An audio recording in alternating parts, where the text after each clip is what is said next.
Good morning, Shavua Tov again. We're starting with this morning's Mussar, Lecha Liyom Rishon. We're going to Sefer Chasidim. It says as follows: Yachret Hashem kol siftei halakot lashon medaberet gedolot. Famous pasuk, as we know, that we have in Tehillim, that HaKadosh Baruch Hu says He will slice down, He will cut down all of tongues who speak very, very big and severe things. And we know that that is to mean Lashon Hara, as he continues, Kol HaMesaper Lashon Hara Ke'ilu Kafar Be'ikar. Anyone who speaks slander, negativity about their fellow is tantamount to them going against and denying HaKadosh Baruch Hu Chas v'Shalom. Dichtiv Batrez, it says right after, Asher Amarnu Lilshonenu Nagbir Sifatenu Itanu Mi Adon Lanu. So when a person's going to raise their tongue, they're going to start bashing this one and speaking about that one. Then they're going to feel and they're going to think that they're all that, and then they're going to come to go against HaKadosh Baruch Hu, speak against HaKadosh Baruch Hu Chas v'Shalom. Bo'ur ekama koho shel Lashon Hara. Let's come and see how strong and how destructive Lashon Hara really is. She'en lo shi'ur. There's no bounds, no limit to how destructive it is. V'nilmad mimiraglim. Let's learn from the spies. Uma hamotzi shemra al she'en shomim v'roim umakbidim v'mizyonam kach hamotzi shemra al havro hanotzar betzelem udmut alachat kam v'kama. The spies, just to remind us, the whole story of the spies. The spies was something that Moshe Rabbeinu wasn't so enthusiastic about, because what good could it give? HaKadosh Baruch Hu promised that we're going to have that land, but he had to go along. Moshe spoke to God. God said, listen, if that's what they want, although he does not advise it, you go along with it. And so it was. What? And so it was that the Shlach Lecha Anashim. For you. Yeah. Spy, I'm sorry, spies. Spies, Miraglim. There you go. And therefore, when they came, and we know 12 of them, 10 of them came back giving a bad report. But what did they speak bad about? What did they speak negative about? They spoke about land. They spoke about fruits. They spoke about the danger of the land. They didn't say anything. And even when they spoke about the giants, it's not like they said that those giants are bad. The giants are good, meaning they themselves are nice and strong. What it is they were speaking negative about the land. And since they were speaking about the land, then he says, the Sefer Chasidim, if they spoke about land, they spoke about sticks and stones, they spoke about fruits which don't have, well, it's like if I tell you, I created this phone, and you speak bad about the phone, so in effect you're saying that the creator of the phone is no good. But here, so that's why Eretz Yisrael is something specific. The Halacha has brought down, if you live in a very busy city and there's a lot of Jewish people there, a lot of Jewish neighbors, are you allowed to say that I'd prefer to live somewhere else, and you throw in a line like it's uncomfortable here, it's a very busy city, it's not the best city. If the majority of the Jews that live in the city, it's something which is better not to say. However, it's still not considered Lashon Hara until you speak about somebody.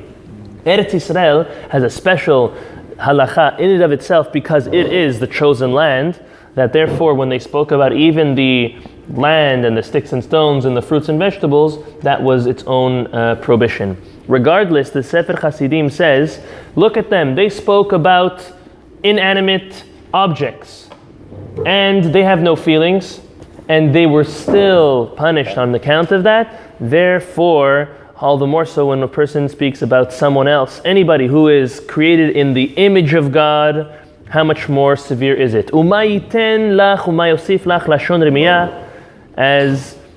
As we know, what does it give? We've spoken about this many times. What benefit does one have when they speak about bad? When they speak about bad about someone else, what does it give you? Amar HaKadosh Baruch Hu lilashon ma'aseh lach kol evarav shel adam mibachutz v'atam mibifnim. The tongue is going to be judged even more severely. Every single body part is all exposed, and the tongue is hidden inside. It's hidden. It's like keep him away, because it's a very dangerous very dangerous part of the body. V'lo od ela shetikanti lach shte chomot. God says, I created two barriers, two blocks for the tongue. Echad shel etzem v'echad shel basar. Shel etzem hashinayim v'shel basar hasfatayim. The lips are made out of flesh, and the teeth, which are bone. So either or, you have a bone, you have flesh, you have everything covering this very, very dangerous weapon. Berov dvarim lo yachdal pesha. That the more that a person speaks, unfortunately, could bring to more speaking of bad. So now, what happens is that we know as powerful as the tongue is to do bad, we know it could also do very good, right? A sword, a weapon could do a lot of harm, but could also do a lot of good. So too, the tongue is a double-edged sword, as it's brought down. Heref pipiot be'adam, which is the tongue, and therefore we have to know that it's very destructive. Yet that is our key to connecting to HaKadosh Baruch Hu. Continues the Mussar. Le'olam yarbe adam bishtika ve'al yidaber klal ela b'divrei chachamim o b'dvarim hatzarichim lo letzorech gufo. A person should always minimize what they say and try to speak only about wise things or anything that they absolutely need. Example for parnasa or for anything of the sort. Amru alav al Rav, talmido shel Rabbeinu HaKadosh. It said in the Talmud about Rav, who was the student of Rabbi Yehuda Nasi, that he did not ever waste words, he did not speak frivolity his whole life. Kol asach sihat hulin over ba'aseh. Anybody who speaks that anything that has no positive effect, no advantage, nothing good that comes out of it at all, is going against a Torah obligation. From where? Shneimar v'dibarta bam. So therefore, V'dibarta bam, HaKadosh Baruch Hu told us that we need to speak the words of Torah. If one does not speak about the words of Torah, or Torah does not only mean psukim. Torah is it's a way of life. If a person needs to make a parnasa in order to fulfill the will of HaKadosh Baruch Hu, that's all considered in this aspect of speech Torah as well. And there we go. And then you're able to blame everything if it's authentic. Obviously, blame everything on that it is for mitzvot. It's for HaKadosh Baruch Hu. So when a person is speaking about something that has nothing to do with anything, and lashon hara is all the more so, then they are going against a Torah obligation of v'dibarta bam. Ve'shomrim belav v'aseh, and others say, no, not only is it an obligation that one is forgoing, they're also transgressing a prohibition. Shene'emar kol hadevarim yegi'im lo yuchal ish ledaber va'afilu betzarchei gufo lo yarbe dvarim ki im me'at ma shesarich lo be'echrech gufo. So the pasuk is kol hadevarim yegi'im lo yuchal ish ledaber. That's the pasuk in Kohelet, that everything that a person says that has nothing, no sustenance, no positive effect to it, lo yuchal ish ledaber, a person shouldn't speak about it at all. And even things that a person needs for their material well-being and their livelihood and all that, a person should only speak about it very, very small amounts, only what is absolutely necessary to take care of. What is your wife talking to you and you don't want to really talk and you want to change subject all the time? That's what it is. And then she catching the subject. If you give your wife the attention she needs, she won't want to speak to you to waste your time. She'll only speak to you when she needs to speak to you. If you're not giving your wife enough attention, every wife has a different scale. It went off? A different. You have to take it in the positive. Exactly. Very good.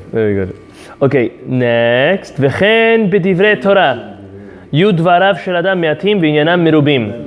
Even when a person learns Torah or speaks about Torah, he should say very, very strong concepts in the most concise way possible, which has a big impact and which means a lot. V'chen amru chachamim le'olam mishnei adam litalmidav derech ketzara. When a person teaches their students, even when you teach your children, always teach them things in tidbits, in short lines or rules, that's the way that they will remember it always. אבל אם דבריו מרובים ובעניינם מיעוטים, זה עניין סכלות, שנאמר וכל כסיל ברוב דברים. A person speaks long, but you only take one little thing out. Then that is considered to a fool. Now, don't mistaken, sometimes there's shi'urim which are an hour long, which is 1 point. Oh, sipur to get 1 point. Exactly, but sometimes, again, it depends. But most of the time, a class that's 1 hour long that gives one strong point is worth it, because what happens is it's taking the point and it's analyzing it from different angles. It's analyzing it from a livelihood angle. It's analyzing it from a prayer. It's from tefillah, from Shabbat, from a story, and adrabah. That all of those angles come and add more strength to that point. And one person will remember it for the Shabbat part, and one person will remember it for the prayer part, one person will remember it for the story part. That's all obviously allowed. But if a person is just repeating himself in the same thing, just in different ways, over and over and over and over, it's more important. then what? Yeah. When you talk too much and there's something they don't want to hear. Exactly. Siyag la chokhmah shtika, the boundary for wisdom, for smartness is silence. לפיכך אל ימר אדם להשיב ואל ירבה לדבר וגם ילמד בתשובה ונחת ולא צעקה בלא אריכות שדברי חכמים בנחת נשמעים. A person shouldn't... Okay. So again, there's a difference. Yeah, there's a difference between a chavruta and there's a difference between a teacher-student relationship. A chavruta, it's like it's your brother. It's like you're not only argue, but it's not argue l'shem argue. It's argue because you want to get to the truth. You want to get to the emet. It's literally called the ritcha deoraita, the fire, the heat of the Torah, just to get it. And you ever saw talmidim chachamim gedolim shetzakim? Yeah, of course. I saw many tzakim, talmidim many from the beginning, but when they get very smart, are they? No, I listen. Normally they are. At a certain. סייג לחוכמה. אתה מדבר, אתה זוכר, אתה מדבר יותר, מה שאתה קורא בדעת. אתה מסתכל יותר. Okay, הלכה, שולחן ערוך. על 24 דברים מנדין את האדם ואלו הן. There's 24 scenarios where an individual would be excommunicated on the account of transgressing one of the following 24. Number 1. המבזה את החכם אפילו לאחר מותו. חס ושלום, one who embarrasses or disgraces a תלמיד חכם even after their death. לא עלינו. Let's say there was a חכם who wrote something or said something and people, לא עלינו, an individual disgraces the חכם or speaks badly about him. חס ושלום, on that account, the person would be excommunicated. That means excommunication, just so we understand, means people were not allowed to speak to that individual. More importantly, no business, no buying or selling could be done to that individual. What he would have to do is he would have to literally skip town, move somewhere else, and start anew. Start fresh. So it's quite serious. That's number 1. Number 2, amvazeh shliach bedin, one who disgraces or disrespects even a shliach bedin, a messenger of bedin. Which means, he's coming to summon that individual or to summon someone else, and that person has to be there, and he starts berating him and speaking not nice to him. That would also warrant excommunication to the individual. Gimel, hakoreh lechavero eved, one who tells their friend, you're a slave. Now, why is that so severe? Again, when you say someone is a slave, you are attacking their heritage, you are attacking their stature, their place in society, and one has no right to do that. So you attack someone else's place in society, you will not have a place in society. You will be excommunicated. המזלזל בדבר אחד מדברי סופרים ואין צריך לומר בדברי תורה, one who makes light of, embarrasses, ridicules any rabbinical, even rabbinical minhag or halacha, all the more so a Torah halacha. So a person who ridicules tzitzit, which is a Torah halacha, that's obvious. But someone who says, kippah is not for me, the rabbis invented it, such an individual, if he speaks bepeh maleh, will be excommunicated, lo alenu. Hey, mi sheshalacho lo bedin v'kav'u lo zman v'lo ba. If a messenger from Betin came and summoned him, whether it's for lo alenu a get, whether it's for a monetary issue, for whatever issue, if Beit Din summons you and you do not come, then a person is, why not? Yeah. It happens very often. The way it works is first, if two Jews who have an issue, they try to settle it. They can't settle it, they try to settle it with the rabbi. They can't settle it with the rabbi, then they go to Beit Din. If one of them are summoned to Beit Din and they don't show up, what happens is the individual the case gets escalated to the civil court.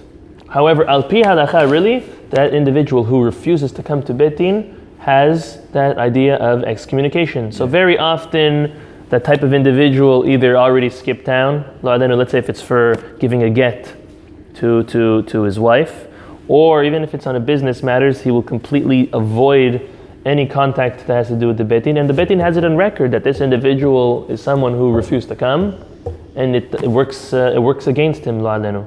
A person always has to come forth in such a scenario. Next. A person who went to Beit Din and does not accept what the Dayanim has ruled is also excommunicated until he agrees. Zayin, a person who has something dangerous. Let's say a person has a very, very, very dangerous dog, or someone has outside in front of his house something sharp, something that could electrocute someone, chas v'shalom, something that is very hazardous and could hurt. And then he refuses to move it. He is also deemed to be excommunicated, and it's obvious. Chet. המוכר קרקע שלו לנוכרי מן הדין אותו עד שיקבל עליו כל אונס שיבוא מהנוכרי לישראל חברו בעל המצר. So this is halacha. Number one, in Eretz Yisrael, it's much more severe. One is never allowed to sell any property to a goy in Eretz Yisrael because there's a mitzvah of Yishuv Eretz Yisrael, inhabiting. In Chutz La'aretz, it is obviously permitted to sell to a goy, to a Gentile. However, it's as follows. If it's in a Jewish area, you're still allowed to sell. But you have to offer it to Jewish. You have to mishtadel. Aval achshav, you have your house. Your house is 500 from a Jew, 600 from a goy. What are you going to do? If your neighbor is a Jew, you have to offer him there first. You have to offer him, but at what price? He says 600. You want? Very good. That's like your community, you don't doesn't matter the money. Okay, so 500 and a million. Doesn't matter the money. As long you give, doesn't matter the money. Okay. If you do for שמיים, אתה לא תעשה את זה לקומיוניטי שלך. עופר, אתה צדיק יותר מדי. אם יש לך גוי עכשיו שדופק על הדלת. The Torah says when you go זה אפילו קשה בישראל. פה? Of course. In Israel, Israel, it's different. You put a house for sale. I never stayed in that position, and believe me, Israel is my bevat ani. But it's hard if someone comes, you have an Arab come and give you double for it. You're going to double think. Sure, but that says somebody going to double, you're going to You think about it, of course. And that's very dangerous because you are exposed that always the people will give you less than it was because you cannot sell to anybody else. Right. ודאי, אבל ככה, בוא נגיד ככה, you have a house in Emerald Hills and you have a guy that wants to move in and he gives you 99% is going to do that. What? כאילו ימכור את זה ביותר, כמו שאתה אומר. Which it's allowed. However, it's as follows. If it's in the Yishuv Israel, let's say like Emerald Hills, which is mostly Yehudim, then what happens is the individual now has to take upon himself, or at least investigate that this Gentile that's moving in is not dangerous. He has to, as he says, look what he says, he says, shikabel al atzmo kol ones shavo manochri Yisrael, chavero, baal mitzar. That anything... No, it's just safety-wise. Safety-wise, that this goy lo alenu will not kill anybody, will not kidnap anybody, will not do anything in the detriment of the Jewish people. So that's the only obligation a person has. But to sell it, a person is allowed to sell it. Something else also, which is very important. We have as a halacha that the law from the place is a law. Is a law we have to follow. Yes, dina de malchuta dina. Dina de malchuta dina. So we cannot discriminate somebody telling no, I won't sell you because you are not Jew. Of because course. you can go against the laws. Of course. In my neighborhood, Arab farm, they're all Jewish. Okay, they're all Jewish. You can do it. They don't discriminate, but they go through. No. They don't discriminate, but they give you such a hard time in the association when they interview and this and that you know you gotta be almost observant Jew to get there for their guideline without saying. That's the way. That's the way to do it, but to do it outright, that could cause sinat, could cause hatred, it could cause issues. You never want to get into that. Jewish? No, I can't tell you how. No. Never, you can never say that. Never say that. But anyways, we understand the idea. We understand the concept. But again, if a person is buying and selling and it's in a far away and it has nothing to do, it's no Jewish area, obviously we're nothing to do. Okay, tet. Hamid Israel בערכאות של נוכרים והוציא ממנו ממון בעדות שלא כדין מן הדין אותו עד שישלם. Let's say Reuven and Shimon, they go to non-Jewish court. They completely skipped the system of the Bet Din, and one testified against another. Not only was that bad enough, but actually took money from one to another. That would be now a case where the one who took the money is excommunicated until he returns it. Obviously, if it was not proper, let's say they went to Bet Din and Bet Din said that Reuven is in favor. Shimon needs to pay to him, or Reuven doesn't need to pay. And Shimon says, you know what, I'm not listening, and he takes Reuven to real court, and he had to go, he was summoned. And it was opposite, they forced Reuven to pay Shimon. But in Bet Din they already said, Halacha, Reuven is not chayav. That money that Reuven gives to Shimon now makes Shimon worthy for excommunication until he returns it. Next, tet, Yud. טבח כהן שלא מפריש מהמתנות ונותנם לכהן אחר, מן הדין אותו עד שייתן. A kohen, which is a butcher, if he, and this is talking in the time of the Bet HaMikdash obviously, if he would not be giving the matanot to all the Kohanim, rather it was like kind of like a deal, Mr. Cohen and Mr. Cohen, he gave his to him and he took his from him. That's not the intention of the gifts for the Kohanim. That would be excommunication. Yud Aleph. Yom Tov Sheni Shel Galuyot, Af al Pi Shehu Minhag. One who does not observe the second day of the holiday in Chutz La'aretz, even though it's rabbinical, therefore a person would be warranted to excommunication. Yud Bet. Anyone who works after midday on the eve of Pesach is also warranted to excommunicate him. It's serious. Now, Erev Pesach, we understand it's a very important halacha. The truth is, the halacha is really you're not supposed to work at all on Erev Pesach. You're not from the beginning of the day, no working. But if a person works, it's fine. But till Hatzot, not allowed to work at all, even to the point of excommunication. Next, Haoseh Yud Gimel. Hamazkir Shem Melacha be'erev Pesach. Hamazkir Shem Shamayim lebatala o lishva b'divrei Havai. Not in a court, not in a formal setting, but if a person mentions Hashem's name in vain or swears in vain, not at court, right? Not in Bet Din, but just stam like that, also they would be getting excommunication in vain. Right, but this is not even less. That's meidedu sheker. This is just speaking amongst friends. I swear to you, I swear in the name of this, and then all of that is not allowed. Yud Gimel. Hamivit harabim lidei achilat kadashim bachutz. This is in the time of the Bet HaMikdash. If anyone would get the korbanot that were in the time of the Bet HaMikdash, which were only supposed to be eaten in Jerusalem, in B'tahara, B'kedusha B'tahara, he would give it out to others outside. Lo alenu, that would also be Tedvav. Hamavi rabim lidei hilul Hashem. One who brings the masses, a group of people, to desecration of Hashem's name, also minadin oto. Tedzayin.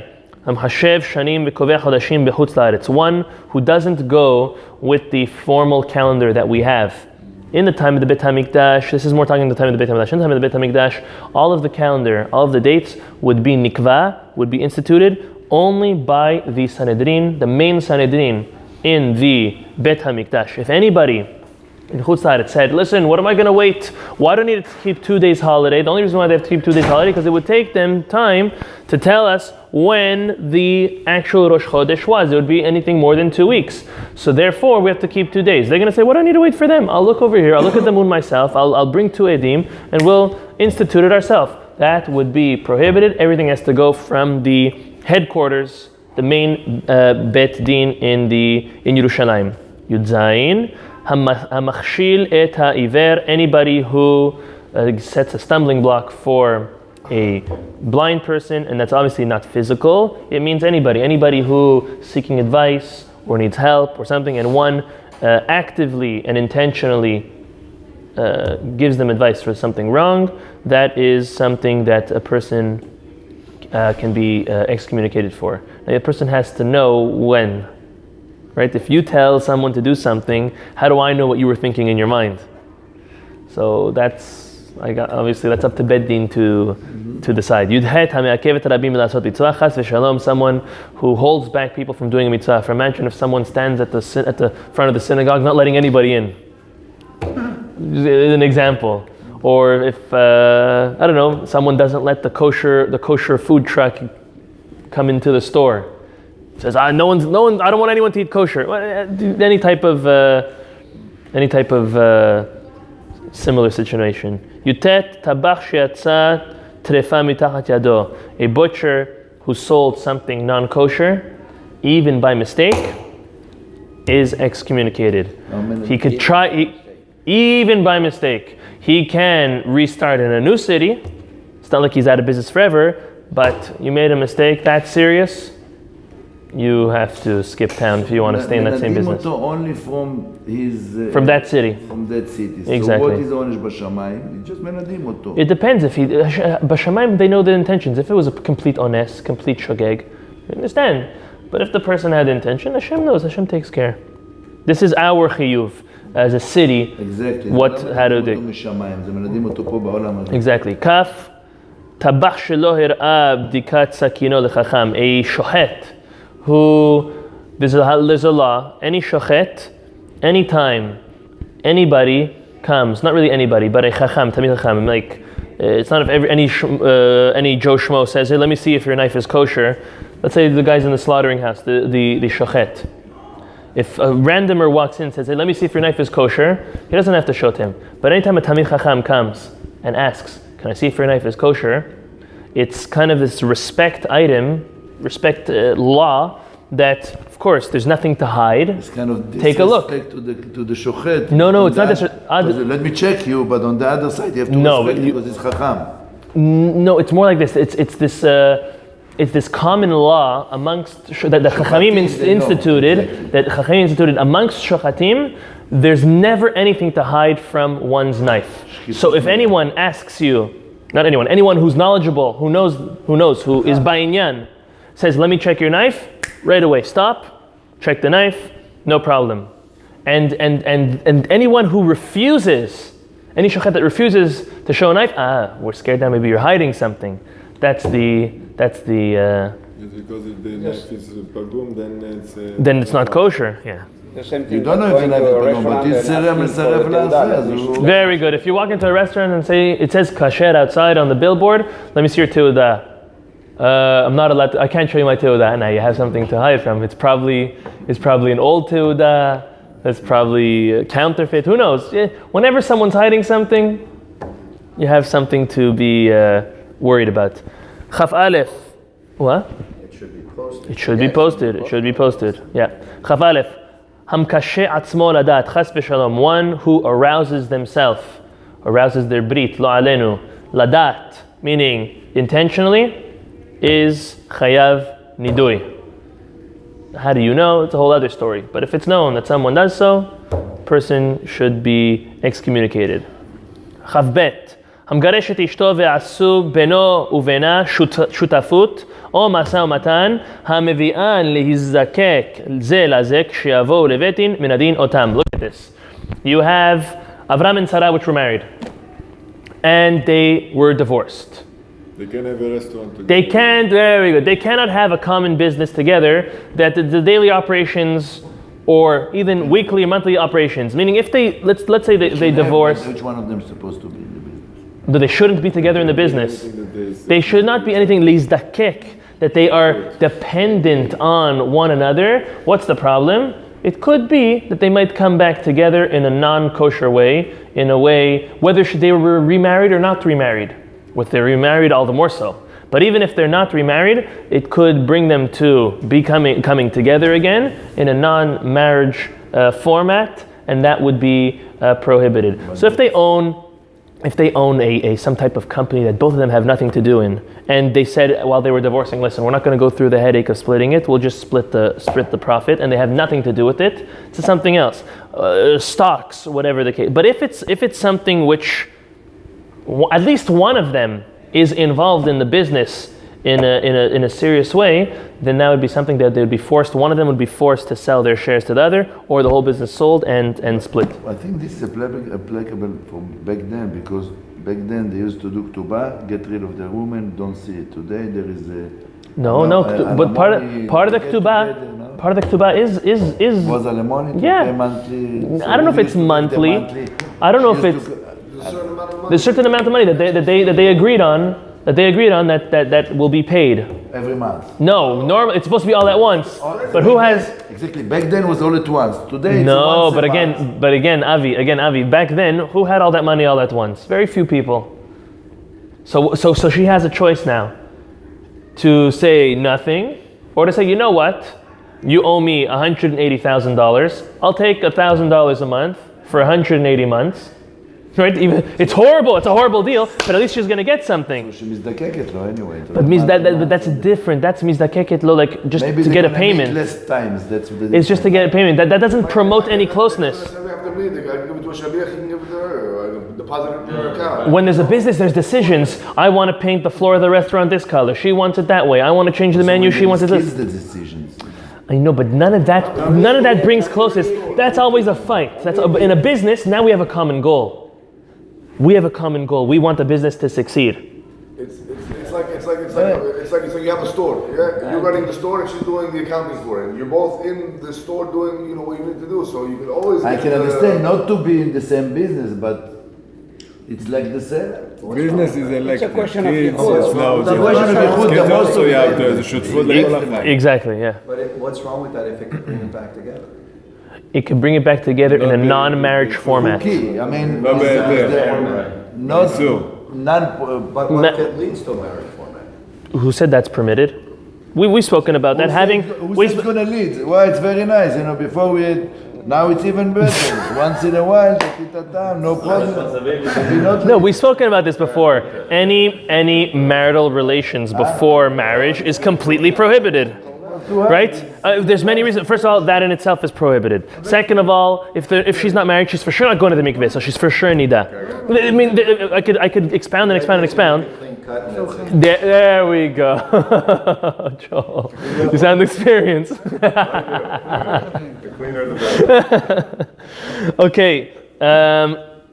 Second to last one. Chav Gimel, Chacham sheshmuato ra'a. A Chacham who a bad reputation came out and spoke against him. Now, obviously, if the bad reputation was real, if someone comes and says something bad about a chacham, talmid chacham, a rabbi, whatever, obviously we don't believe it right away. But if we looked into it and it was bad, then we say, chacham, sorry, this city, maybe go be a chacham in another city. But in this city, for the lo alenu v'lo alechem chas v'shalom, a rabbi that something bad happened, child molestation, lo alenu, or that he did something to a woman in a non-proper way. It doesn't mean that he's out of business forever. Everyone's human, but not in this city. Min adinoto. You cannot always believe. Exactly. No, you can't believe it. You don't have to believe it. But exactly. Chav Daled. Haminadeh lemi she'eno hayav nidui. This is the last one. One who excommunicates someone who was not chayav excommunication. He himself now becomes excommunicated. Hagad Rama adds on this, ve'en slichin le'inyan nidui edut uriah ברורה, אלא עומד הדת באמיתות הדברים שהתובע טוען בריא, ואז אפילו אישה, אפילו קטן נאמן, אם הדת נותן שאמת הדבר. So this is different than life and death situations that Beti needs to give a din on. Let's say in a life and death situation, if a person's chayav mita or not, that you need 2 kosher edim, and they are scrutinized very, very seriously. Or if someone owes someone else money, also the case is scrutinized and looked into very deep. But for the laws of nidui, all of that doesn't need to be done. Less of an investigation already warrants the excommunication. Baruch Adonai Leolam. Amen. Amen. Rabbi Chanan Baruch Hu Omer, Tzad Baruch Hu Zakot Israel.